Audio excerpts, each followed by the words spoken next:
빌립보서 2장 12절 13절 말씀입니다.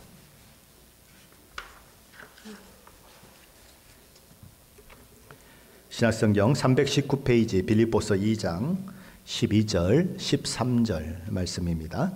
우리 12절 13절 말씀 한 목소리로 같이 봉독하겠습니다. 그러므로 나의 사랑하는 자들아, 너희가 나 있을 때뿐 아니라 더욱 지금 나 없을 때에도 항상 복종하여 두렵고 떨림으로 너희 구원을 이루라. 너희 안에서 행하시는 이는 하나님이시니 자기의 기쁘신 뜻을 위하여 너희에게 소원을 두고 행하게 하시나니. 아멘. 우리는 두 주 동안 너희 안에 이 마음을 품으라 곧 그리스도 예수의 마음이니 라고 시작되었던 빌립보서 2장 5절로 11절까지의 말씀을 통해서 우리 하나님께서 우리 주 예수 그리스도를 통해서 이루신 두 가지 사실에 대해서 살펴보았습니다. 첫째 사실은 창조주 하나님이시요 성부 하나님과 그 영광과 능력에 있어서 동등하신 성자 하나님께서 저와 여러분을 구원하시기 위해서 피조물의 위치까지 낮아지시고 죽기까지 순종하심으로 십자가에 죽으셨다는 사실입니다. 둘째 사실은 그렇게 십자가에서 죽으신 그 예수 그리스도를 하나님께서 죽음 가운데서 다시 일으켜 세우셨고 지극히 존귀하게 만들어 주셔서 모든 이름 위에 뛰어난 이름을 주셨고 수많은 사람들, 수많은 피조물로부터 경배와 찬양을 받기에 합당하신 분으로 만드셨다는 사실입니다. 오늘 저와 여러분이 읽었던 빌립보서 2장 12절 13절 말씀은 바로 앞에서 얘기했던 그 두 가지 사실을 근거로 해서 저와 여러분에게 주어지는 말씀이라고 하는 것을 기억하면서 오늘 말씀을 저와 여러분이 생각해야 하는 것입니다. 자, 사도 바울은 무슨 권면을 하고 있을까요? 우리 12절 말씀인데 다시 한번 함께 읽어봅니다. 11절입니다. 그러므로 나의 사랑하는 자들아, 너희가 나 있을 때뿐 아니라 지금 나 없을 때에도 항상 순종하여 두렵고 떨림으로 너희 구원을 이루라. 사도 바울은 먼저 이런 이야기를 합니다. 그러므로 나의 사랑하는 자들아. 그러니까 지금 하려고 하는 권면은 아무에게나 하는 권면이 아니고 어떤 대상을 향한 권면인가, 나의 사랑하는 자들을 향한 권면이다라고 분명히 이야기하고 있는 것입니다. 그가 사랑하는 자들아라고 부르는 사람들이 누구입니까? 지금 빌립보 교회 성도들인 것입니다. 자, 그렇다면 이 빌립보 교회 성도들은 어떤 사람들입니까? 그들은 이미 사도 바울을 통해서 예수 그리스도의 복음을 전해 들은 사람들이고 그것을 믿음으로 받아들여서 구원받은 사람들입니다. 구원받은 무리 속에 포함된 사람들입니다. 그럴 정도가 아니고 거기서 한 발 더 나아가서 사도 바울과 함께 복음을 위해서 수고하며 열심으로 달렸던 헌신된 사람들입니다. 무슨 얘기를 제가 하고 싶은 것이냐 하면 지금 사도 바울이 전달하고자 하는 그 모든 권면의 내용은 대상이 누구냐? 믿지 않는 사람들이 아니고 믿는 사람들이다. 이미 구원받아 죄사함 받고 의롭다 칭함을 받고 하나님의 자녀라 일컬음을 받은 자들을 향해서 사도 바울이 권면을 하고 있다. 그것입니다. 그러므로 나의 사랑하는 자들아, 너희가 나 있을 때뿐 아니라 지금 나 없을 때에도 항상 복종하고 두렵고 떨림으로 너희 구원을 이루라. 이 말씀은 간단치 않은 말씀인 것입니다. 종종 우리 마음에 혼란을 가져오는 말씀이에요. 왜냐하면 사도 바울이 이렇게 얘기하고 있기 때문에 그렇습니다. 두렵고 떨림으로 너희 구원을 이루라. 사도 바울은 지금 구원받은 빌립보 성도들을 향해서 이미 구원을 받았음에도 불구하고 구원을 이루어 가라, 구원을 성취해 가라고 그렇게 이야기하고 있는 것입니다. 그럼 우리 안에 이런 질문이 생기는 것입니다. 아니, 구원을 받았는데 왜 구원을 이루어 가라고 하십니까? 아니, 구원을 이미 받았는데 왜 구원을 또 성취해야 된다고 이야기합니까? 라고 하는 그런 질문이 올라오게 되는 것입니다. 그래서 지난 2000년 기독교 역사 속에서 이 질문이 오늘 저희가 읽었던 빌립보서 2장 12절 13절 말씀을 향해서 끊임없이 제기되었던 것입니다. 그래서 오늘 본문 성경에 기록된 이후로 지금까지 아주 자주 사람들의 논쟁거리와 토론거리가 되었던 말씀이 바로 저와 여러분이 읽었던 말씀이에요.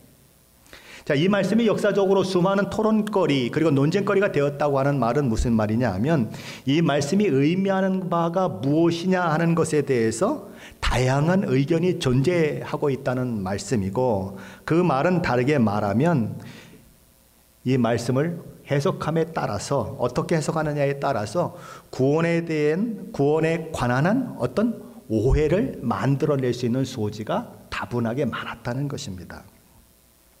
그러므로 우리가 오늘 이 본문을 살펴보면서 구원에 관한 오늘 본문의 내용들을 살펴보면서 그 본문이 이야기하고자 하는 것이 무엇인지를 이해하는 것은 너무너무 중요한 것입니다. 왜냐하면 이 본문은 구원받은 그리스도인들의 삶이 어떠해야 하는지를 가장 완벽하고 그리고 아주 짜임새 있게 보여주는 그런 놀라운 구절이기 때문에 그런 것입니다. 그래서 우리는 차분하게 한 가지 한 가지 이 문제를 살펴보려고 하는 것입니다. 첫 번째로 우리가 기억해야 하는 것은 두렵고 떨림으로 너희 구원을 이루라고 하는 이 말씀이 이루라고 했기 때문에 우리가 도덕적인 선한 삶을 살면 우리가 좋은 그리스도인이 되고 또는 구원을 선물로 받을 수 있다고 오해할 수 있는데 그런 말씀이 아니라는 것입니다. 쉽게 말하면 행위로 말미암아 구원을 얻을 수 있다고 이야기하는 것이 아니라는 것입니다. 우리의 노력과 공로로 구원을 만들어낼 수 없다는 것은 성경이 우리 귀에 못이 박히도록 하고 또 했던 이야기예요. 로마서 3장 20절 말씀은 이렇게 얘기하죠. 율법의 행위로 그의 앞에 의롭다 하심을 얻은 육체가 없다. 있다고요? 아니요, 없다. 만일 우리의 노력과 공로로 우리 자신이 구원받을 수 있다면 우리 주님은 이 땅에 성육신으로 한 아기로 오시지 않았을 것입니다. 우리가 만일 우리의 구원을 우리 스스로 만들어낼 수 있다면 우리 주님은 우리 죄를 지고 십자가에서 돌아가시는 일은 더더욱 없었을 것입니다. 사도 바울은 갈라디아서 2장 21절에서 그래서 이렇게 말합니다. 내가 하나님의 은혜를 패하지 아니하노니. 하나님의 은혜는 늘 기억해야 한다는 것입니다. 만일 의롭게 되는 것이 율법으로 말미암으면, 율법으로 말미암는다고 하는 것은 우리의 모든 노력, 우리의 모든 행위, 우리의 모든 공로, 이 모든 것들 다 포함하는 말인 것입니다. 만일 율법으로 말미암으면 무엇이? 구원이 만약에 율법으로 말미암아 되어지는 것이라면 그는 이렇게 얘기하는 것입니다. 그리스도께서 헛되이 죽으셨느니라. 내가 열심히 노력해서, 내가 열심히 법을 지켜서, 내가 열심히 하나님의 말씀을 순종해서 구원을 얻을 수 있다면 그리스도의 죽음이 어떤 죽음이라고요? 헛된 죽음이다. 죽으실 이유가 없는데 죽으셨다는 거예요. 그러니까 헛된 죽음이죠. 왜요? 우리가 다 할 수 있는데 왜 주님이 와서 죽으셔야 하느냐? 그 얘기를 하는 것입니다. 그러므로 저와 여러분을 위해 예수 그리스도께서 죽으셨다는 사실 자체는 무엇을 말씀하고 있습니까? 저와 여러분의 어떤 노력이나 어떤 공로나 어떤 성취로 결코 구원을 이룰 수 없다는 것입니다. 불가능하기 때문에 예수님이 이 땅에 오셨고, 불가능하기 때문에 예수님이 이 땅에 오셔서 십자가를 지셨다는 것입니다. 우리가 구원받는 것은 우리의 행위나 의로움 때문이 아니고 전적인 예수 그리스도의 십자가 대속의 은혜로 말미암는 것이다 라고 성경은 얘기하는 것입니다. 구원은 전적으로 예수님의 십자가 대속의 귀한 공로 때문에 자격도 없고 일한 것도 없는 우리에게 은혜로 주어지는 하나님의 선물인 것입니다. 내게서 말미암은 것이 아니고 밖으로부터 내게 주어진 선물이에요. 그래서 에베소 2장 8절은 이렇게 말씀하시는 것입니다. 너희는 그 은혜에 의하여 믿음으로 말미암아 구원을 받았으니 이것은 너희에게서 난 것이 아니요 하나님의 선물이라. 두 번째로 우리가 기억해야 하는 것은 두렵고 떨림으로 너희 구원을 이루라고 하는 이 말씀은 우리가 이미 구원을 받았는데 잘못하면 잃어버릴 수 있기 때문에 조심하라고 하는 경고의 말씀도 아니라는 것입니다. 사도 바울은 지금 너희가 잘못하거나 실수하면 너희 받은 구원을 잃어버릴 수도 있다. 그러니 매사에 두렵고 떨림으로 구원을 잃어버리지 않도록 노력하고 수고해야 한다고 말하고 있지 않다는 것입니다. 하나님께서 그리스도 예수 안에서 우리에게 허락하신 그 구원은 결코 취소될 수 없습니다. 결코 실패할 수 없습니다. 히브리서 9장 12절 말씀은 이런 얘기를 하죠. 염소와 송아지의 피로 하지 아니하고 오직 자기의 피로, 자기가 누굽니까? 그리스도 예수, 그분의 피로 영원한 속죄를 이루사 단번에 성소에 들어가셨느니라. 이 말씀은 주 예수 그리스도의 십자가 대속의 피는 단번에 영원히 저와 여러분의 죄를 사하셨다고 선언하고 있는 말씀이에요. 만일 예수 그리스도의 십자가 대속의 피가 저와 여러분의 모든 죄를 단번에 영원히 속죄하지 못한다면 무슨 일이 일어날까요? 어떤 일이 발생할까요? 저와 여러분이 죄를 지을 때마다 예수님은 다시 이 땅에 오셔야 하고 다시 십자가에 못 박혀 죽으셔야 합니다. 왜요? 요만큼밖에 죄를 사함받지 못했는데 또 죄를 졌네요? 그럼 또 예수님 또 죽으셔야 되잖아요. 그런 일들이 계속 일어난다는 것입니다. 한 번 죽는 것이 아니라 100번, 1000번, 10,000번 예수님이 죽으셔야 한다는 거예요. 그런데 예수님은 그러셨습니까? 안 그러셨어요. 딱 한 번 성육신 하셨습니다. 아기로 태어나셨어요. 딱 한 번 십자가에 죽으셨어요. 왜 딱 한 번입니까? 왜 딱 한 번 죽으셨습니까? 딱 한 번이면 충분하기 때문에 그래요.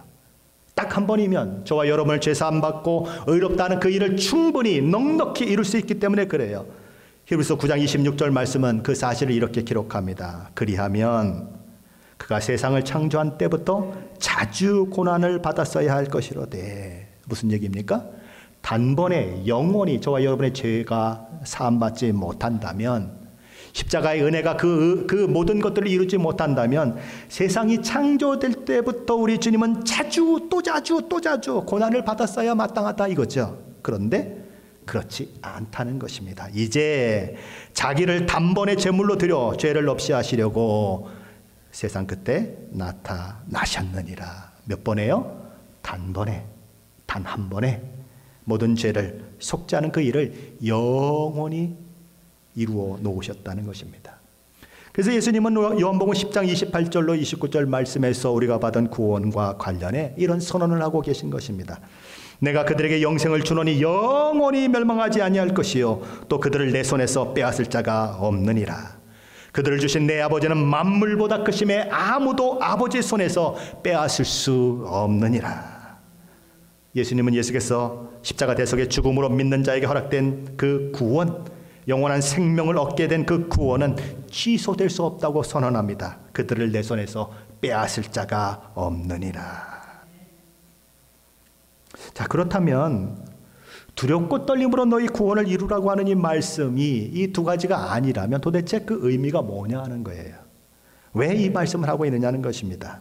그것이 가진 의미는 이런 것입니다. 너희가 이미 죄사함 받고 의롭다 칭함을 얻었고 영생에 참여한 자가 되었으니 이제부터는 그 구원이, 예수 그리스도의 십자가 대속의 은혜로 시작된 그 구원이 저와 여러분의 실제적인 삶의 현장에서 구체적으로 드러나고 경험되고 그 구원을 누리는 그런 삶을 살아야 한다는 것입니다. 우리는 예수 그리스도를 통하여서 죄인에서 의인이 된 사람이에요. 하나님의 진노 가운데 있었던 우리가 하나님과 화목하게 되는 그 위치에 있게 된 자들입니다. 하나님의 자녀가 아니었어요, 전에는. 그런데 지금은 하나님의 자녀로 신분의 변화가 일어났습니다. 신분의 변화는 이미 일어났어요. 그렇죠? 신분의 변화는 이미 일어났는데 이제부터 우리가 해야 할 일이 뭔가? 신분에 걸맞는 사람이 되라는 것입니다. 하나님이 거룩하신 것처럼 하나님을 닮은 거룩한 사람으로 살아가야 한다. 자신을 깨끗하게 하고 정결하게 하고 완전하게 하는 그 과정을 지속적으로 밟아가야 한다. 거룩하게 되는 과정을 밟아라. 성화의 과정을 밟아라 라고 얘기하는 것입니다. 사도 바울은 구원이 우리에게 이미 이루어졌다고 수도 없이 그가 기록한 서신들을 통해서 우리에게 가르쳤습니다. 그리고 오늘 본문을 통해서 또 사도 바울은 구원을 이루라고 말씀함으로써 우리의 성화는 믿을 때 단번에 이루어지는 것이 아니고 이미 믿고 구원받은 사람이 그의 전생애를 거쳐서 계속해서 이루어가는 과정임을 우리에게 또한 가르치고 있는 것입니다. 성화는 저와 여러분이 움직여야 한다는 것입니다. 믿음으로 구원받았지만 성화되어 가는 것은 저와 여러분의 몸이, 생각이 움직여야 한다는 거예요. 종종 성화를 이루는 일에 있어서 인간의 역할은 그저 가만히 있으면 된다고 주장하는 사람들이 있는 것입니다. 우리가 의롭다 칭함을 받은 것이, 우리가 죄사함 받은 것이 우리가 행위나 공로로 말미암지 않고 오직 믿음으로 되어지는 것처럼 성화도 믿음으로 되어지는 것이기 때문에 우리의 노력이나 우리의 행위로 되어지는 것이 아니라고 이들은 주장하면서 이렇게까지 주장합니다. 우리가 더 나은 사람이 되려고 노력하고 더 완전한 사람이 되려고 애쓰는 모든 노력이야말로 대다수 크리스찬들이 저지르는 가장 큰 실수요, 가장 큰 잘못이라고까지 이들은 주장합니다. 왜냐하면 가만히 있으면 성화가 이루어지는데 그저 그냥 발버둥 치다가 성화를 망친다고 그들은 생각하는 거죠. 저절로 성화는 이루어지는데, 믿음으로 이루어지는데 그냥 혼자 발버둥 치다가 물에 빠진 사람이 가만히 누워있으면 둥둥 뜨는데 물에 쏙 빠져드는 것처럼 허우적거리다가 성화를 놓친다는 거죠. 그래서 이렇게까지 주장하는 것입니다. 이런 구호를 외쳐요. 하나님께 맡기고 그가 하시게 하라. 뭐라고요? 하나님께 맡기고 그가 하시게 하라. 참 멋있는 표죠. 그런데 사도 바울은 아니라고 얘기하는 것입니다. 그게 아니다. 사도 바울은 뭐라고 얘기합니까?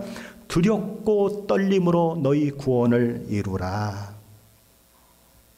나의 모든 노력과 행함과 수고를 통해서 그리스도인이 될 수 없다는 말씀은 정확하게 성경이 이야기하는 구원에 대한 핵심 진리입니다. 하나님의 은혜여 구원받은 그리스도인이라면 그때부터 구원받은 자로서의 신분에 걸맞는 자가 되기 위해서 자신이 동원할 수 있는 모든 힘과 기력과 노력을 다해야 한다는 것 역시 성경이 이야기하는 구원에 대한 핵심 진리다라고 사도 바울은 이야기하는 것입니다. 다시 한번 말씀드리지만 이 말씀은, 구원을 이루라고 하는 이 말씀은 이미 구원받은 자, 하나님의 자녀된 신분을 이미 얻은 자에 대한 권면의 말씀이지 아직 믿음에 들어오지 않는 사람, 아직 구원받지 않는 사람에 대한 권면의 말씀이 아닌 것입니다. 이미 구원을 얻은 저와 여러분이 구원받은 자에 걸맞게 행하고 그것을 위해 수고하고 애쓰며 믿음의 선한 싸움을 싸우라는 권면입니다. 로마서 6장 11절로 13절 말씀은 이미 구원받은 우리가 가져야 할 태도와 자세가 무엇이며 우리의 삶이 어떤 모습이 되어야 하는지에 대해서 이렇게 말씀합니다. 이와 같이 너희가 구원을 받았다면 너희도 너희 자신을 죄에 대해서는 죽은 자요, 그래서 예수 안에서 하나님에 대해서는 살아있는 자로 여길지어다. 그러므로 너희는 죄가 너희 죽을 몸을 지배하지 못하게 하여 몸에 사사로운 욕심에 순종하지 말고, 또한 너희 지체를 불의의 무기로 죄에게 내주지 말고 오직 너희 자신을 죽은 자 가운데서 다시 살아난 자 같이 하나님께 드리며 너희 지체를 의의 무기로 하나님께 드리라. 종종 이렇게 얘기하는 사람들이 있죠. 난 구원받았으니까 이젠 끝이다, 다 됐다. 그런데 그럴 수 없다는 것입니다. 우리는 죄가 우리 몸을 주장하지 못하도록 만들어 가야 하는 것입니다. 우리 몸을 불의한 일에 사용되지 못하도록 우리는 해야 하는 것입니다. 우리 몸을 하나님께 드린 몸으로서 하나님의 말씀을 따라 순종하는 그 삶을 살아갈 수 있도록 그렇게 우리를 이끌어 가야 하는 것입니다. 물론 이 성화는 우리가 이미 받은 구원과는 다른 성격의 것입니다. 구원은 단번에 이루어져요. 믿음으로 단번에 우리 것이 됩니다. 그러나 성화는 한순간에 이루어지지 않습니다. 우리에게 그런 소원이 있지요. 정말 죄를 이기고 의롭게 살려고 하는 소원이 있습니다. 그런데 그런 간절한 소원이 우리에게 있음에도 불구하고 우리는 종종 넘어집니다. 자빠집니다. 때로는 내가 용서가 안 돼요. 왜 내가 이럴까? 수도 없이 예수 믿었는데 왜 내가 이럴까? 내가 나를 용서할 수 없을 그런 모습들이 내 안에 나타나기도 하는 것입니다. 그러나 분명한 것 하나는, 저와 여러분이 정말로 구원받은 사람들이라고 하면 넘어지고 자빠지고 하는 그 일들이 있지만 다시 일어나서 우리가 구원받은 자로서의 그 삶을 살아가는 그 일에 열정과 그리고 힘을 다하는 일들이 일어나게 된다는 것입니다. 한국 기독교 방송 중에 하나인 CTS라고 하는 그 방송이 있죠. 근데 거기에 보면 내가 매일 기쁘게라고 하는 프로그램이 있습니다. 그곳에 남자 아나운서의 이름이 최선규 집사님이죠. 그는 불교 집안에서 태어났고 그리고 아내도 아주 불교에 굉장히 심취됐던 그런 가정을 이루어서 아주 온 가정이 다 불교 집안이었습니다. 그리고 집 안에도 절을 만들어 놓고 그렇게 불교를 믿을 만큼 참 불교에 굉장히 깊게 들어가 있는 사람이었습니다. 그래서 그랬는지 그는 맨날 이 기독교인들이 기도하러 오면 자주 울지 않습니까? 그래서 울고 짜는 것이 너무 싫었대요. 기독교인들이 막 몰려다니고 그런 모습이 너무 싫었답니다. 그리고 시끄럽게 떠드는 것이 너무 싫었대요. 그리고 자기의 삶이나 자기 가정의 삶과 비교하면 도대체가 기독교인이라고 하는데 뭐 잘 사는 사람 하나 없고 자기네 집에는 뭐 칼라 TV도 있고 그분이 59년생이거든요. 칼라 TV도 있고 뭐 자가용도 타고 다니는데 아직 뭐 변변치 못한 것들이 뭐 예수 믿는다고 그러는데 이게 아주 꼴불견이었다는 거죠. 그래서 예수 믿는 사람들을 무시했습니다. 그는 이렇게 말합니다. 나는 예수 믿는 사람들을 인간 취급하지 않았습니다. 그런데 어느 날 그가 KBS 생방송을 마친 후에 이제 그 방송실에서 나와서 있게 되는데 한 후배가 얼굴을 잔뜩 찡그리고 아주 그냥 슬픔을 가득 안고는 쪽지 하나를 그에게 건네주는 그런 일들이 있게 됩니다. 심각한 표정을 하게 된 후배, 그리고 이렇게 조심스럽게 건네지는 그 쪽지를 보면서 순간 불안한 마음이 들었어요. 근데 쪽지에는 이런 이야기가 쓰여 있었습니다. 딸 교통사고 생명 위독 강남 성심병원 입원. 한국 나이로 3살 된 딸이 집 앞에서 모래장난을 하고 있는데 이삿짐을 실러왔던 2.5톤 타이탄 트럭이 그 딸을 보질 못했습니다. 그래서 뒤로 후진하다가 이 아이를 넘어갔어요. 근데 이 운전기사가 넘어갔으면 좀 한번 내려와서 봐야 되는데 뭐가 걸렸나 보다 그러고 앞으로 또 한 번 갔어요. 그래서 또 한 번 넘어갔어요. 이제 3살밖에 안 됐습니다. 이 최성규 집사님의 가정에서 이 딸은 정말 귀한 딸이었어요. 남자들은 많이 있는데 딸들이 귀했기 때문에 이 최 집사님의 아버지가 이 딸이 태어났을 때 병원에서 만세 삼창을 불면서 막 난리를 쳤대요. 그렇게 귀한 딸인 것입니다. 그런데 그 귀한 딸이 교통사고로 생명의 위독한 가운데 처해진 것입니다. 방송하던 여의도에서 강남 성심병원까지 빨리 가면 운전해서 빨리 가면 10분에 갈 수 있는 거리인데 그때는 토요일이었고 오후였습니다. 사람들이 쏟아져 나오죠. 트래픽 때문에 10분이 20분이 되고 20분이 30분이 됐습니다. 영등포 로타리에 갔는데 차가 꼼짝을 하지 않습니다. 전후좌우 꽉 막혔어요. 한 발자국도 나아가지 못합니다. 마음은 답답하고 절망이 밀려오는데 운전대를 잡고 그는 이렇게 소리칩니다. 하나님, 정말 당신이 살아계시다면 우리 딸 한 번만 살려주세요. 한 번만 살려주세요. 그리고 막 빌어요. 또 빌면서 우리 딸 한 번만 살려주시면 당신이 시키는 일이라면 내가 뭐든지 다 하겠습니다. 라고 그는 고백합니다. 그는 간증을 하면서 이렇게 얘기해요. 내가 왜 그때 하나님을 찾았는지 나도 잘 모르겠다고. 하나님이 어떻게 내 생각 속에 있었는지 나도 모르겠다고. 너무 절박하니까, 너무 절망스러우니까 자신도 모르게 하나님을 찾은 거죠. 그렇게 울부짖으며 도착했는데 이미 1시간이 훌쩍 넘어버렸습니다. 병원 응급실에 도착합니다.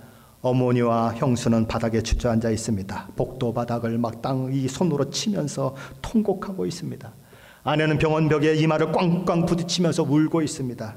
순간 불안이 밀려와요. 끝났구나. 아이가 죽었구나. 옆에는 환자를 이송할 때 쓰는 밖에 달리는 환자 이송 침대가 있었는데 하얀 천으로 덮여 있습니다. 순간 그것이 자기 딸이라고 하는 생각을 가지고 가서 하얀 천을 들춰보니까 딸의 모습이 나타납니다. 아침에 보았던 그 모습 그대로 거기 누워 있습니다.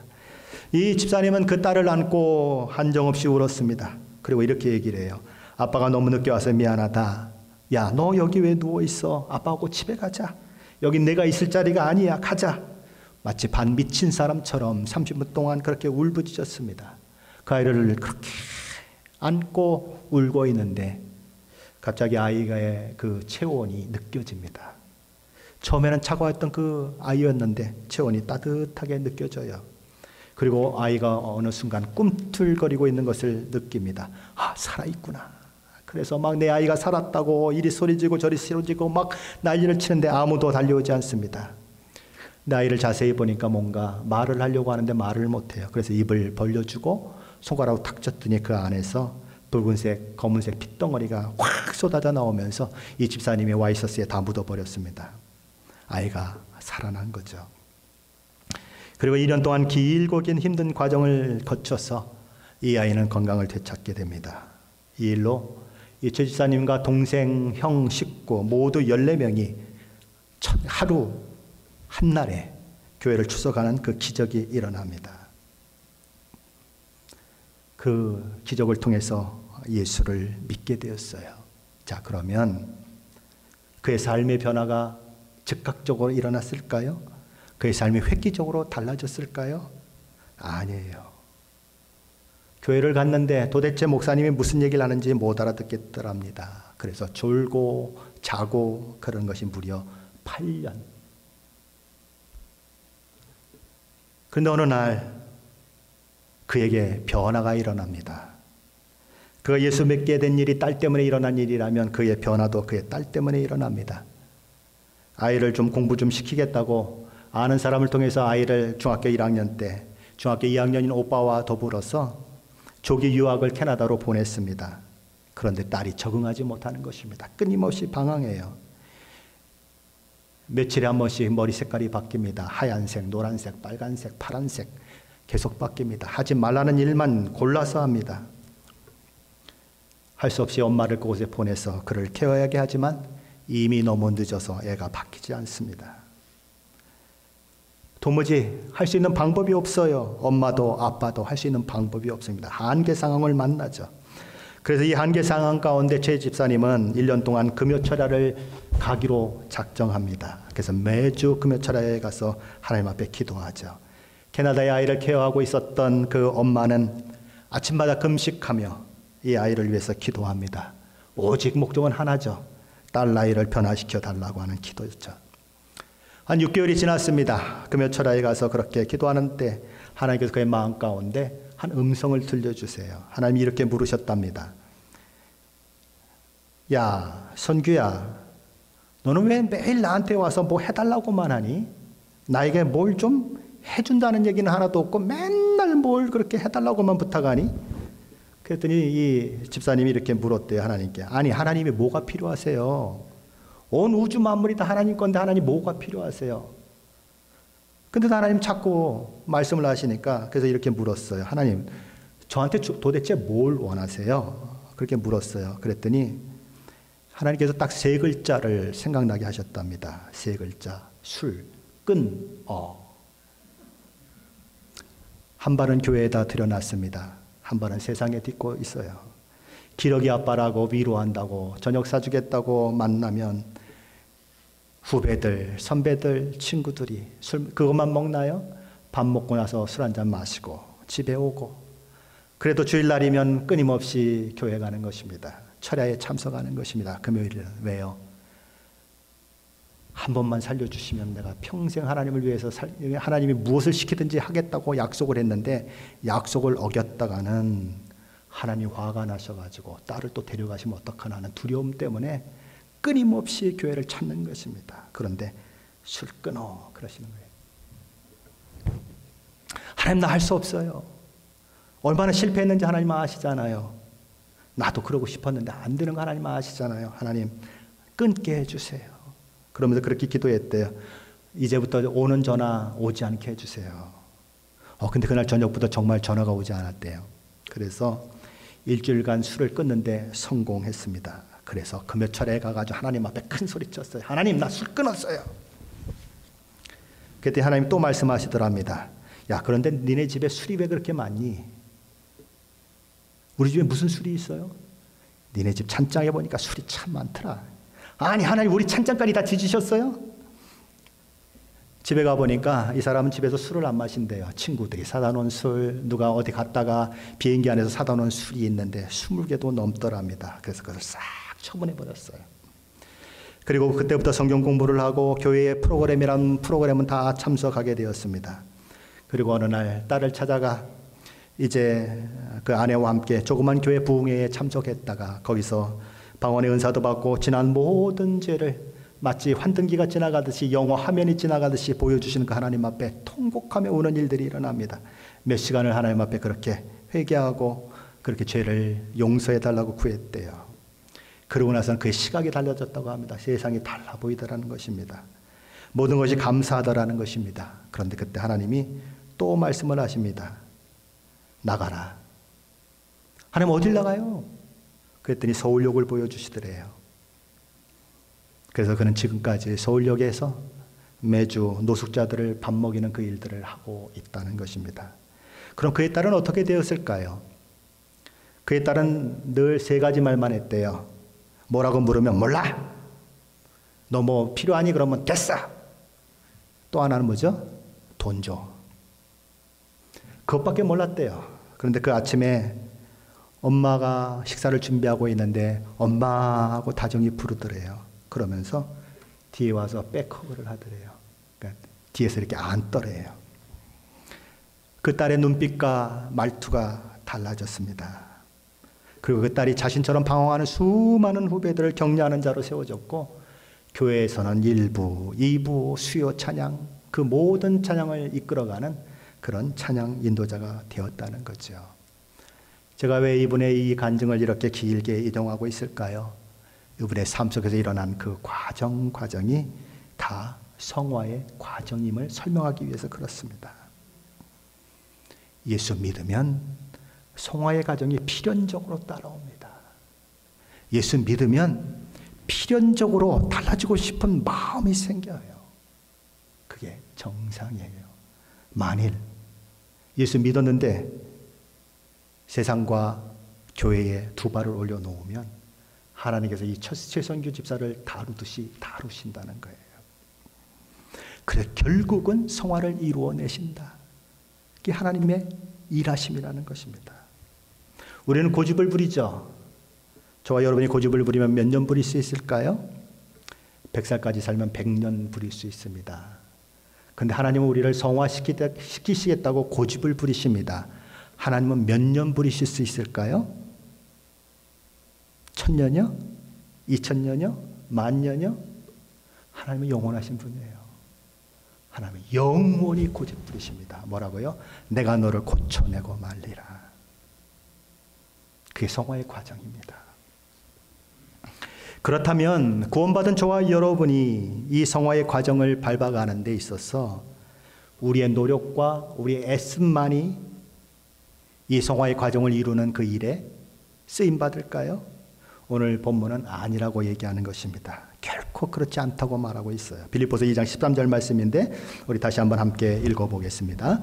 너희 안에서 행하시는 이는 하나님이시니 자기의 기쁘신 뜻을 위하여 너희에게 소원을 두고 행하게 하시나니. 무엇이라고 말씀합니까? 너희 안에서 행하시는 이는 하나님이시니. 그 모든 성화의 과정, 거룩의 과정을 이끌어 가시는 분은 하나님이시니. 성화의 모든 주도권이 내게 있는 것이 아니라 하나님께 있다고 얘기하는 거예요. 하나님이 주도하신다.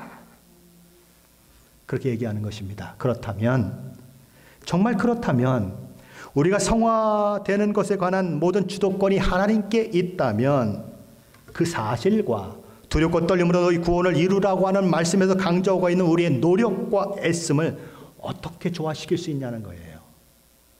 하나님이 주도권을 가지고 계십니다. 하나님이 주도적으로 이끌어 가세요. 그런데 우리 보고 하라고 말씀하세요. 그러면 서로 모순되는 것 같은 이 말씀을 어떻게 우리가 이해해야 하느냐 하는 것입니다.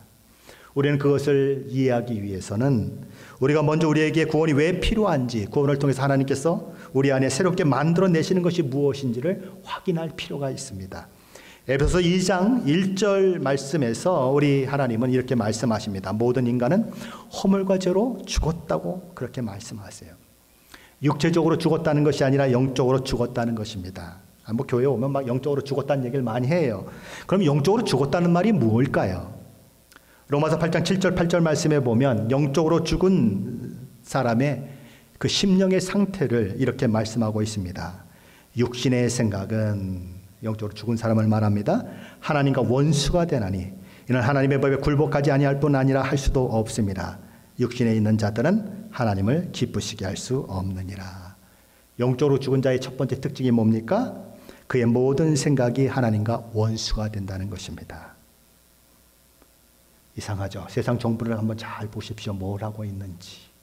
정말 사람을 사랑한다고 하면서 정책을 만들어내는데 꼭 뭐하고 반대되게 만들어냅니까? 하나님의 말씀을 거스리고 하나님의 말씀과 반대되는 정책들을 만들어내요. 뭘 가지고요? 인간을 사랑한다는 마음.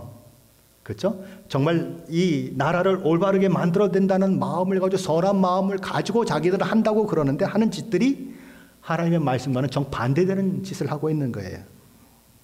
영적으로 죽은 자의 두 번째 특징은 하나님의 법대로 아무리 살려고 해도 살 수 없다는 거예요. 왜요? 그런 힘과 능력이 없기 때문에 그래요. 영적으로 죽은 자의 세 번째 특징은 그러므로 결코 하나님을 기쁘시게 할 수 없다는 거예요. 그것이 영적으로 죽은 자의 특징인 것입니다. 영적으로 죽은 사람은 하나님과 멀리 떠나 있는 사람이에요. 하나님을 위해서 아무것도 할 수 없고 하나님을 기쁘시게 할 능력도 그렇게 할 마음도 없는 사람이 누군가? 영적으로 죽은 사람입니다. 그런데 그 영적으로 죽은 영혼이 어느 날 예수 그리스도를 만나고 나니까, 십자가에 달려 죽으신 예수 그리스도를 알고 나니까, 그분 앞에 나아가 자신이 죄임을 고백하며 주님의 대속의 십자가 외에는 나의 죄를 사할 분이 없다고 고백하며 죄를 회개하고 우리 주 예수 그리스도를 붙들고 제사함 받고 나니까, 그리고 그분을 구세주로 모시고 나니까 그때부터 달라지는 것입니다. 그때부터 하나님께서 그의 내면에서 변화를 주도해 가시는데 우리 존재 깊은 곳에서 근본적인 변화가 일어나도록 만드시는 거예요. 하나님께서는 하나님 자신의 안에 계신 깊으신 뜻이 우리에서 이루어지도록 역사하시는데 어떤 방법으로 역사하신다고 오늘 본문은 얘기합니까? 우리 안에 소원을 갖게 하심으로 그 일을 이루신다고 말씀합니다. 우리가 구원받게 되면 우리 안에 선한 동기, 선한 소원이 일어난다는 거예요. 무슨 얘기냐면 하나님께서 우리를 강제로 끌고 가지 않는다는 것입니다. 우리의 의지를 강제로 꺾으셔서 우리를 바꾸시는 것이 아니고 우리의 의지를 설득하시는 거예요. 설득하시고 또 설득하세요. 그래서 우리로 하여금 하나님의 그 거룩한 갈망을 갖도록 만드시는 것입니다. 하나님을 기쁘시게 하고자 하는 그 마음이 생기게 하시는 것입니다. 하나님께서 원하시는 삶을 살고자 하는 마음이 생겨나는 거예요. 이 세상의 기쁨보다 하나님의 나라를 소망하는 그 마음이 생겨나는 것입니다. 지금까지 이 세상이 전부인 줄 알고 살았어요. 그런데 이 세상은 잠깐 머무는 여행지와 같은 곳이고 내가 이 땅에 나그네로 산다고 하는 것을 알며 하나님 나라를 소망하는 자라는 그 생각을 갖게 되는 것입니다. 돈만 알던 내가 달라져요. 콧대 높았던 내가 달라지는 것입니다. 삶의 목표가 달라져요. 무엇이 아름다운 것인가라고 하는 기준이 달라져요. 무엇이 가치 있는 것인가 하는 것의 관점이 달라져요. 고난을 바라보는 눈도 달라집니다. 사람들이 조롱하고 비웃어도 그 길을 가는 것이 행복하고 기쁘기만 합니다. 그리고 이렇게 얘기하죠. 너도 하나님 만나봐. 그러면 내가 왜 이런지 너도 알게 될 거야 라고 만면의 미소를 지으며 자기를 비난하는 자들을 향해서 그렇게 얼굴을 대할 수 있는 거죠. 어떨 때는 자기 자신도 그런 반전에 놀라는 것이면 내가 어쩌다가 이렇게 되었지? 내가 어쩌다가 이런 사람이 되었지? 내가 어쩌다가 이런 것에 관심이 되었지? 아니 내가 어쩌다가 이런 메시지를 듣고 아멘 아멘 그러면서 흥분하고 놀라고 감사하고 눈물을 흘리는 자가 되었지? 자기도 놀라는 거예요.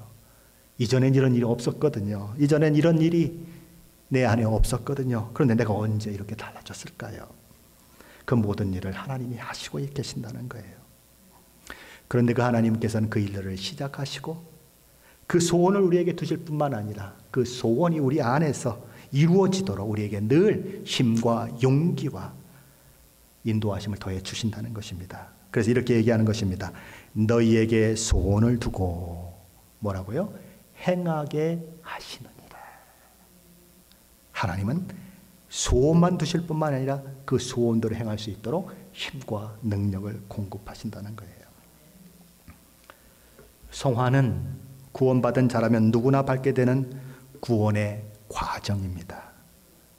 근데 우리는 이걸 잘못 가르쳤어요.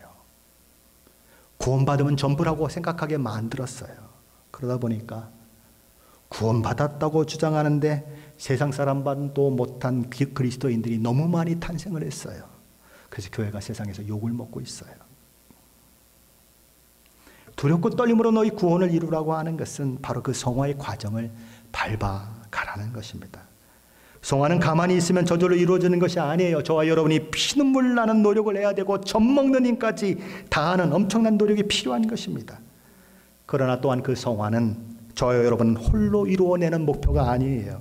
하나님께서 그 일을 우리가 감당하시도록 역사하셨어요.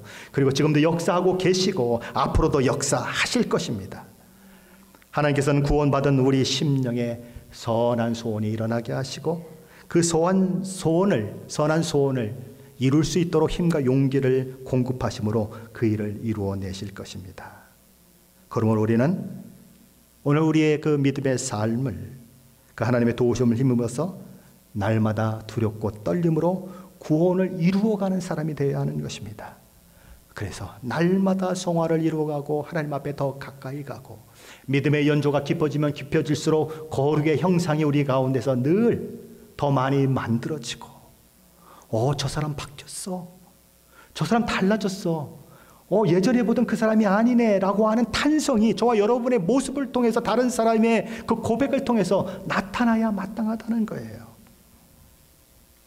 예수 믿더니 20년 전보다 더해졌어. 더 독해졌어. 이건 정말 큰 문제인 거죠. 사도 바울은 그 길을 갔어요. 끊임없이 자기를 복종시키며 나는 날마다 죽노라. 나는 날마다 죽노라. 왜 죽어야 할까요? 안 죽으면 자기가 나타나니까 죽어야 하는 거예요. 나는 날마다 죽노라. 그 길을 다 걸어서 사도 바울은 이런 고백을 하는 것입니다. 나는 선한 싸움을 싸우고 나의 달려갈 길을 마치고 믿음을 지켰으니 이제 후로는 나를 위하여 의의 면류관이 예비되었다. 그 길을 다 걸어서 그 성화의 과정을 하나하나 걸어가서 때로는 눈물도 흘리고 때로는 실패도 경험하고 그러나 하나님 앞에 무릎 꿇고 하나님의 도우심을 구하며 하나님의 힘과 하나님의 능력을 힘입어서 그 과정을 다 걸어서 저와 여러분도 사도 바울처럼 나는 선한 싸움을 싸우고 나의 달려갈 길을 마치고 믿음을 지켰으니 이제 후로는 나를 위하여 의의 면류관이 예비되었다고 고백하게 되는 저와 여러분이 되시기를 예수 그리스도의 이름으로 간절히 축원합니다.